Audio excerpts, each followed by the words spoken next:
Welcome to Vanished Vail, the series where we take you to Vail's special places. Now, last time we explored the context building up to the Mexican-American War. We explored how President Polk engineered the conditions for the war and how his belief in manifest destiny propelled him and many Americans to push for as much Mexican land as they could grab. But how did the war affect people here in the Tucson Valley, nearly 800 miles away from all the famous battles in the war? To answer that, we need to explore the story of the Mormon Battalion.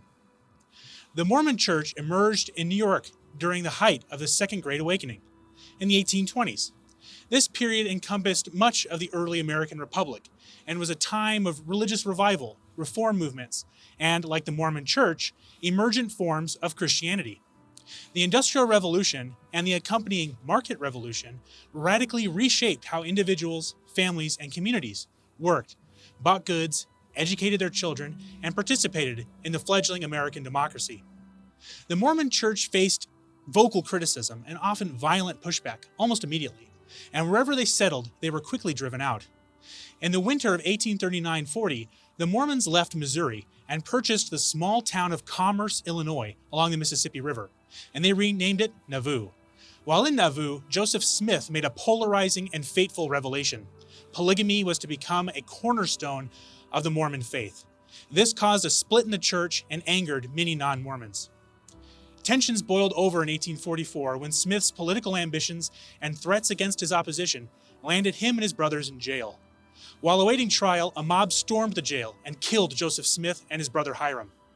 Months before the Mexican-American War erupted, the bulk of the Mormon Church left Nauvoo, Illinois, and were now led by Brigham Young. They headed west. Morale in the church was low, and many grew disillusioned with the United States. Following the declaration of war in April 1846, the U.S. Army approached Brigham Young with a proposal. The American Army of the early Republic period was very different from the globe-trotting juggernaut that we're more familiar with today. The American Army had a small full-time professional corps, but during wartime swelled with volunteer regiments. These volunteer regiments normally came from states or states' militias, and they elected their own officers and provisioned themselves, often sporting uniforms more akin to hunting garb than Army blues. The regular Army and its mass of untrained volunteer regiments descended on the Gulf Coast, but this left the U.S. Army with a problem. The U.S. Pacific Fleet had been ordered to seize Mexican ports in California a year before the war started in 1845. But with poor communications and no easy access to California over land from the east, the War Department had no way of knowing what was going on. The Army needed to send troops to aid in capturing San Diego, as well as charting and forging a reliable path to reach California. The Mormons had been having a really difficult time establishing themselves in the United States, and there was a very strong desire within the Mormon community to move far to the west and to set up their own communities as far away from the rest of America as possible, and to insulate themselves and protect themselves from violence. In the drum up to the war, an opportunity presented itself to Brigham Young. The United States would furnish money to outfit a Mormon battalion, and they would be granted special license to bring their families, which was unheard of. With the money allotted, the battalion would be allowed to provide their own provisions, elect their own officers, and on the behalf of the United States, the battalion would have the permission to settle out west once the war was won. The Mormon Battalion's main mission was to secure San Diego, which was a port that could potentially be used to establish more robust trade with China. Despite their reservations about fighting for the United States, Mormon men quickly grew to the idea of signing up. Zadok K. Judd summed up the complex feelings well when he wrote, quote, "This was quite a hard pill to swallow, to leave wives and children on the wild prairies destitute and almost helpless, having nothing to rely on, only the kindness of neighbors, and go to fight the battles of a government that allowed some of its citizens to drive us from our homes. But the word comes from the right source and seemed to bring the spirit of conviction of its truth. And with it, there was quite a number of our company volunteered, myself and brother among them." The Mormon Battalion set off from Fort Leavenworth, Kansas in August, and by December 6th, they camped in what is today Arizona. Along their route, they were tasked with building a wagon road. Establishing a connection to these new territories was essential because there were no easy routes to the California coast over land. There were no roads in the traditional sense, But following established footpaths and indigenous trade routes, the Mormon Battalion blazed a wagon road. Just south of Vail, the Mormon Battalion had a peculiar encounter, one that's still remembered and celebrated today. It was Friday, December 11th. The battalion had already marched through rolling hills all day when they found their way back to the riverbed of the San Pedro.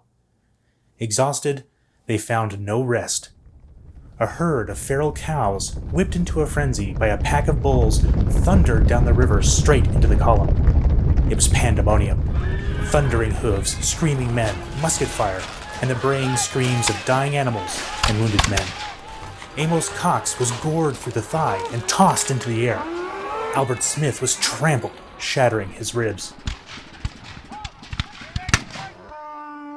When the smoke and dust settled, 9 bulls lay dead, along with 3 of the battalion's pack mules. The battalion was forced to cut their march short, camp, and regroup. Let's go meet up with JJ and learn more about the Battle of the Bulls.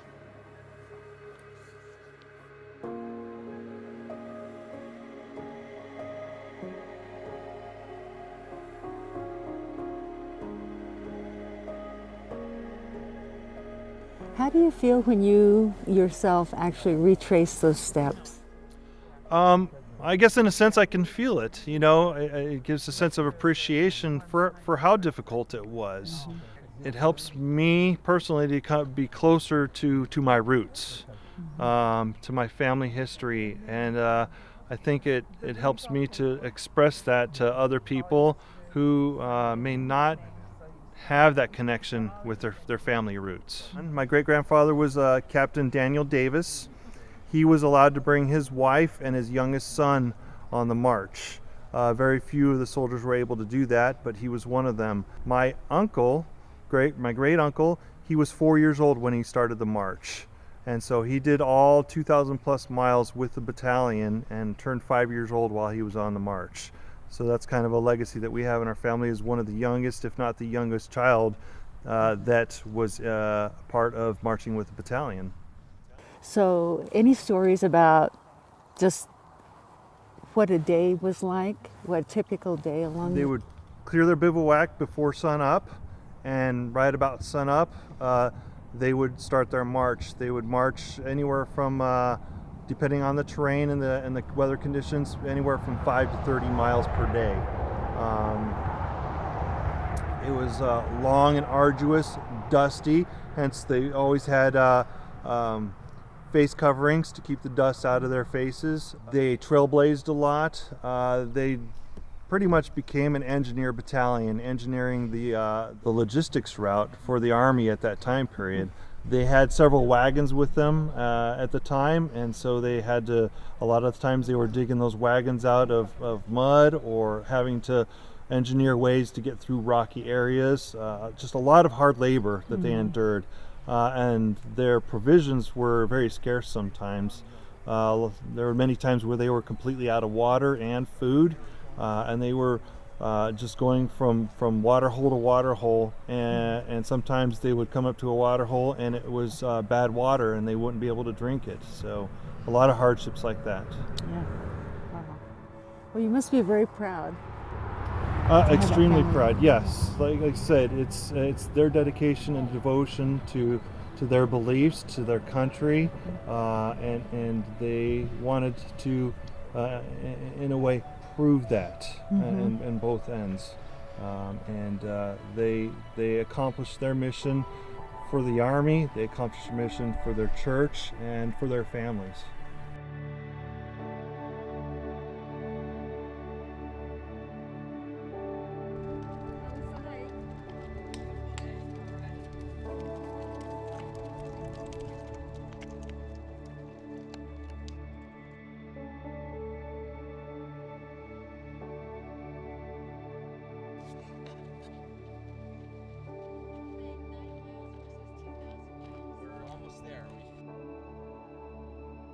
Yeah, we would love it if you would tell us about the people that you're marching for. We're marching in part to honor our great-great-great-grandfather, George Washington Cummings.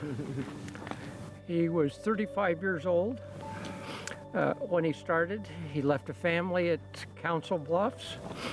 When he returned, 2 of his children had been buried.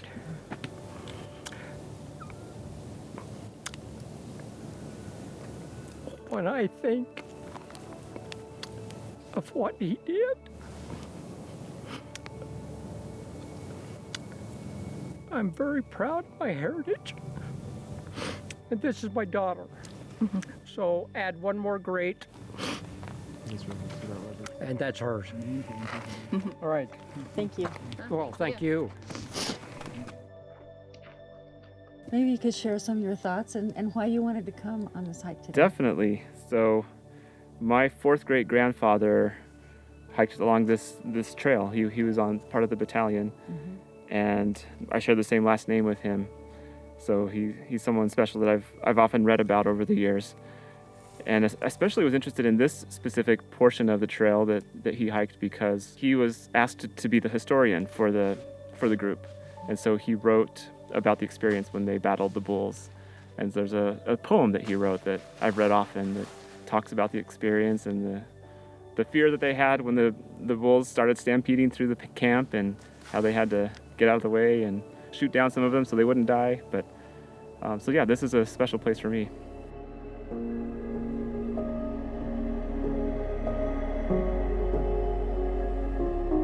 Exhausted and limping along after their battle with the bulls, the Mormon Battalion made quick time in the flat grasslands and set up camp near a tequila distillery.